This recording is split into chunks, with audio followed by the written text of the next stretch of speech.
नमस्कार दोस्तों, OCN network में आपका स्वागत है। ये जो इकोसिस्टम है कांग्रेस का और वामपंथियों का, देश के भीतर भी और देश के बाहर भी, ये किस तरीके से काम करता है ये ज़रा समझने की ज़रूरत है। जैसे भारतीय जनता पार्टी को, ठीक है, अकेले दम पर पूर्ण बहुमत नहीं मिला और उसको 240 सीटें मिली हैं, लेकिन कांग्रेस वो तीसरे झटके में भी 100 का आंकड़ा नहीं छू सकी है। लेकिन परसेप्शन क्या क्रिएट किया जा रहा है कि नरेंद्र मोदी ये चुनाव हार गए हैं और नरेंद्र मोदी की जो सरकार है वो बैसाखियों पर टिकी हुई सरकार है और नरेंद्र मोदी को ये सरकार बनाने का, चलाने का, प्रधानमंत्री बनने का नैतिक अधिकार नहीं है। मैं आंकड़ों पर निगाह डाल रहा था।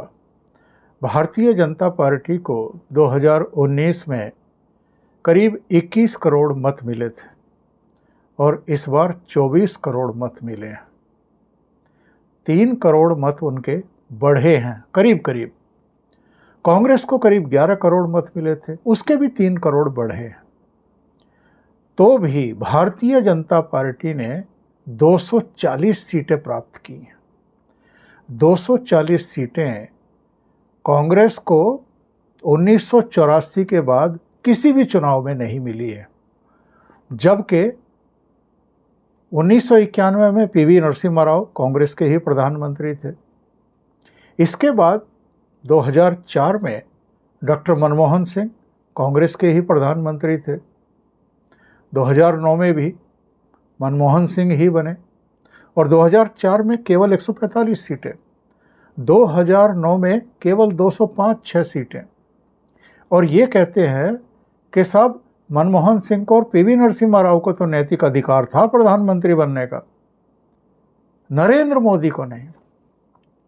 ये परसेप्शन देश के भीतर भी और देश के बाहर भी क्रिएट किया गया है ताकि नरेंद्र मोदी को तीसरी बार जो वो प्रधानमंत्री बने हैं और फुल मेजॉरिटी के साथ बने हैं, जो उनके एनडीए के सहयोगी हैं, जिनके साथ मिलकर के 2014-2019 में भी उन्होंने सरकार बनाई थी।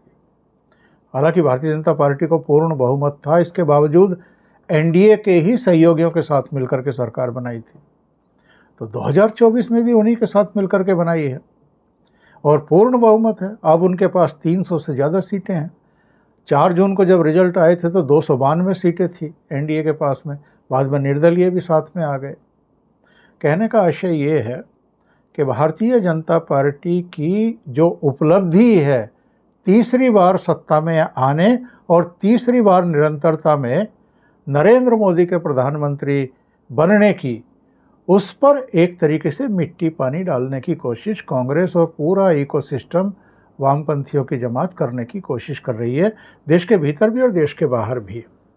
और ये इसलिए भी हो रहा है कि नरेंद्र मोदी, जो उन्होंने घोषणा की थी चुनाव प्रचार के दौरान कि जितने भी भ्रष्टाचारी हैं, ये जितने भी उल्टे सीधे काम इन्होंने कर रखे हैं, इन पर शिकंजा कसा जाएगा, तो एक मनोबल तोड़ा जाए और उनको जो लेजिटिमेसी मिली है, मान्यता मिली है, उसमें प्रश्न चिन्ह खड़े कर दिए जाए।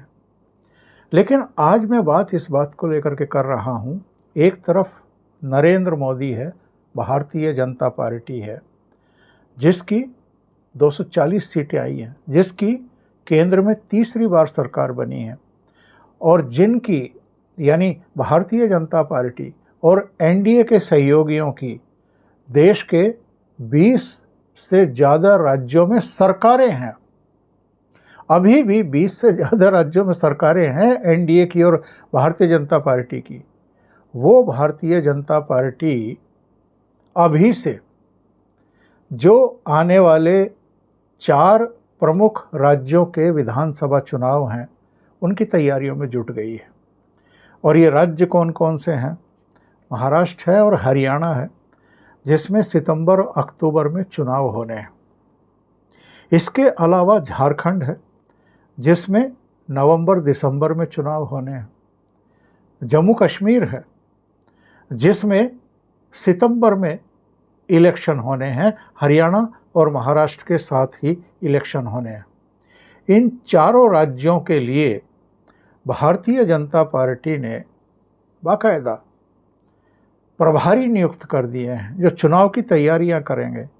जैसे महाराष्ट्र के लिए भूपेंद्र यादव को प्रभारी बनाया गया है और अश्वनी वैष्णव जो दूसरे केंद्रीय मंत्री हैं उनको सह प्रभारी बनाया गया है।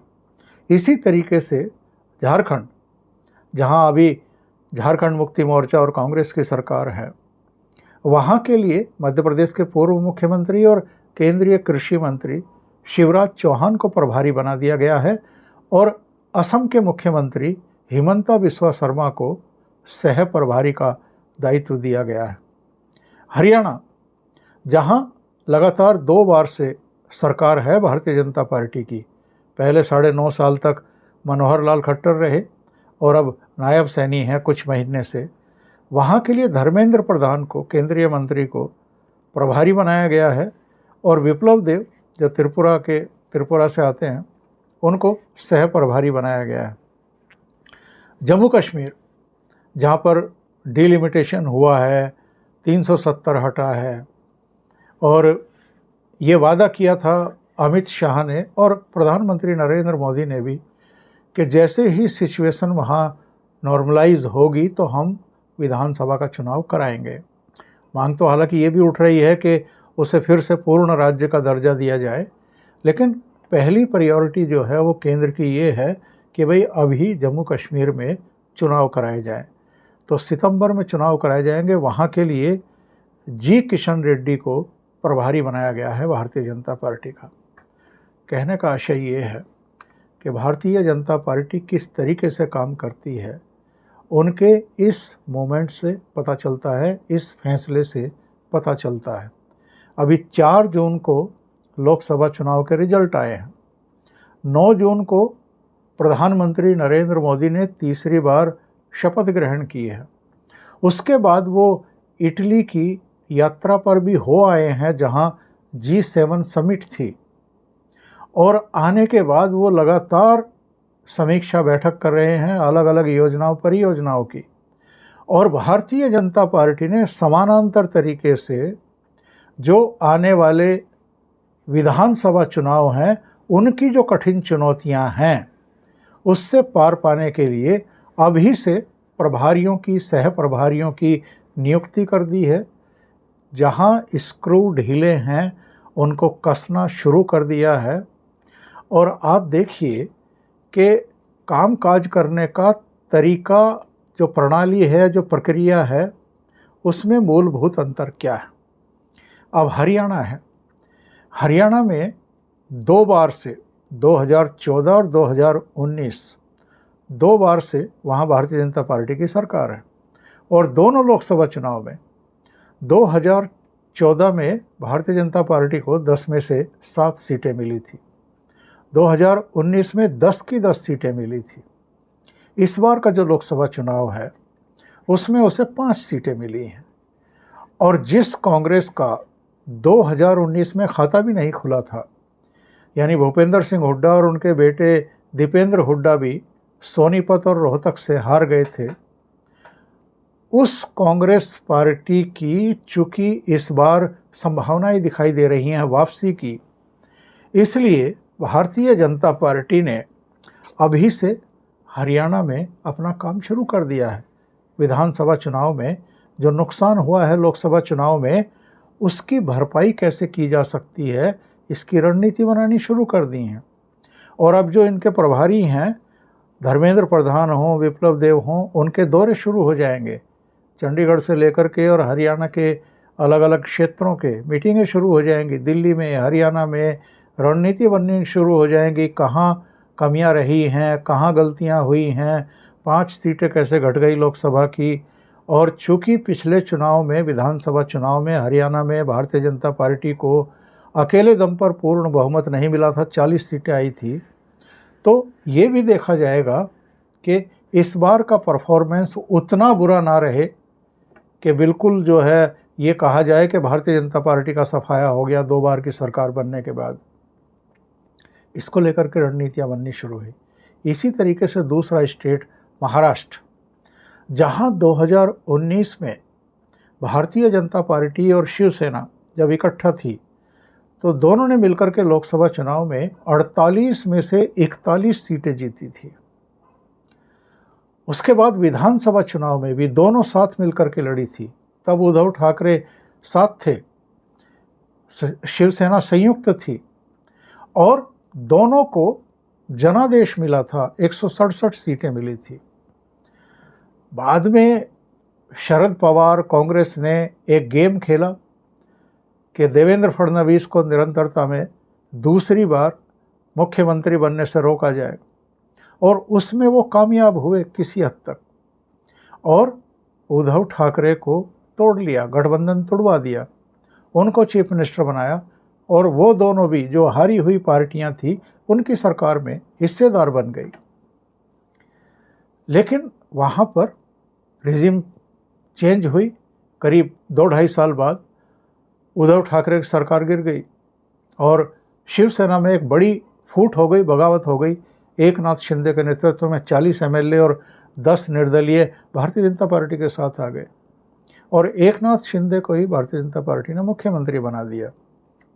लेकिन जो अब लोकसभा चुनाव हुए हैं, उनके जो परिणाम आए हैं, 2019 में अकेले भारतीय जनता पार्टी ने ही वहाँ से 23 सीटें जीती थी, और इस बार वो 9 सीटों पर आ गई, तो उसको बड़ा नुकसान उठाना पड़ा है।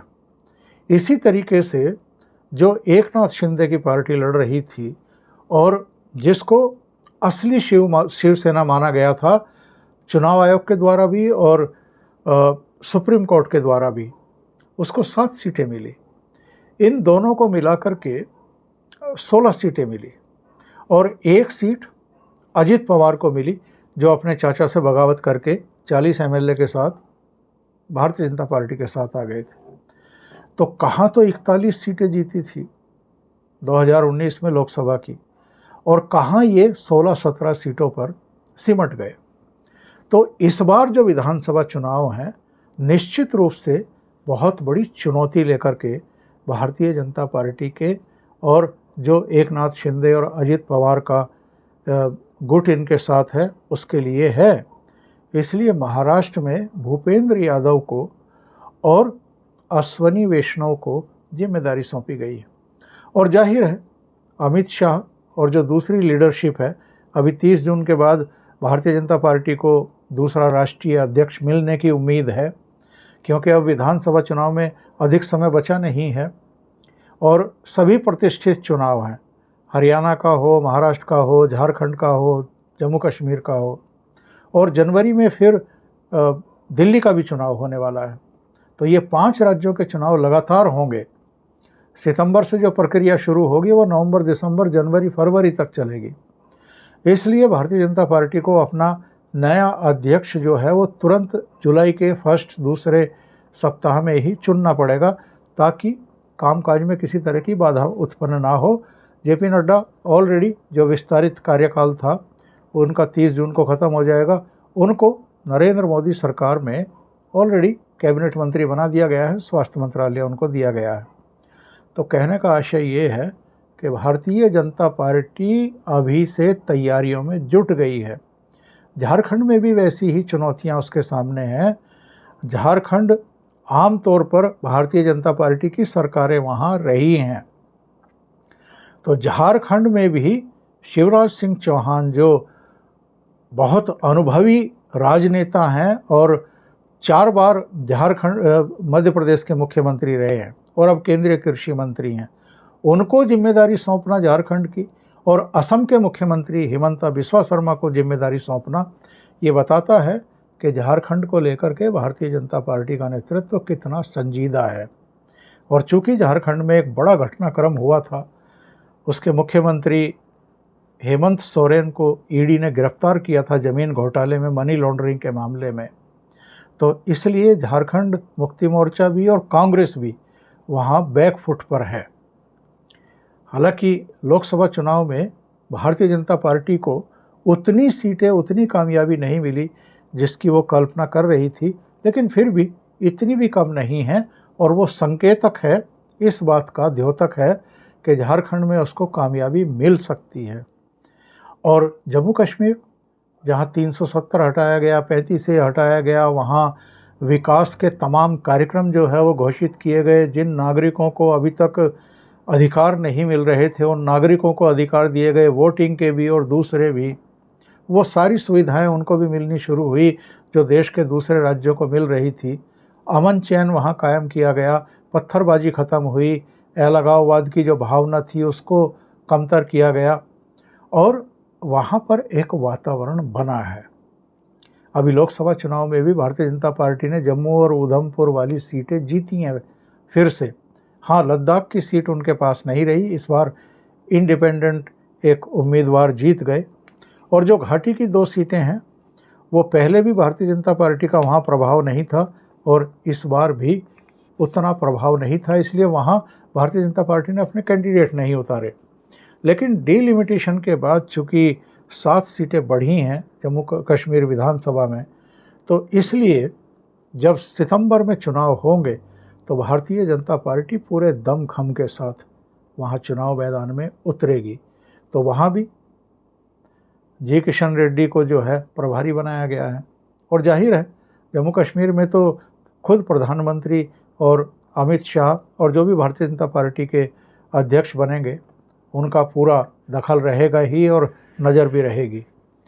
तो एक तरफ कांग्रेस पार्टी और जो दूसरे दल हैं, क्षेत्रीय दल हैं, वो हैं जो अभी निद्रा की स्थिति में हैं या दूसरे ही एक तरीके के आबो हवा बनाने में और मोदी सरकार के बारे में एक अलग तरह का परसेप्शन क्रिएट करने में ही अपनी ताकत लगाए हुए हैं। और भारतीय जनता पार्टी जो है इन राज्यों में कैसे नुकसान को कम से कम किया जाए और वापसी की जाए विधानसभा चुनाव में, इसकी तैयारियों में अभी से जुट गई है। तो अभी के लिए इतना ही। बहुत बहुत धन्यवाद। अगर आपको ये चैनल और इसके कंटेंट पसंद आ रहे हैं तो लाइक करें, कमेंट करें, वीडियो को शेयर भी करें। अभी तक अगर आपने ये चैनल सब्सक्राइब नहीं किया है तो सब्सक्राइब कर लें और साथ में लगे बेल आइकॉन को दबा दें ताकि आगे आने वाले वीडियो और उनके नोटिफिकेशन आप तक पहुंचते रहें। बहुत बहुत धन्यवाद। नमस्कार।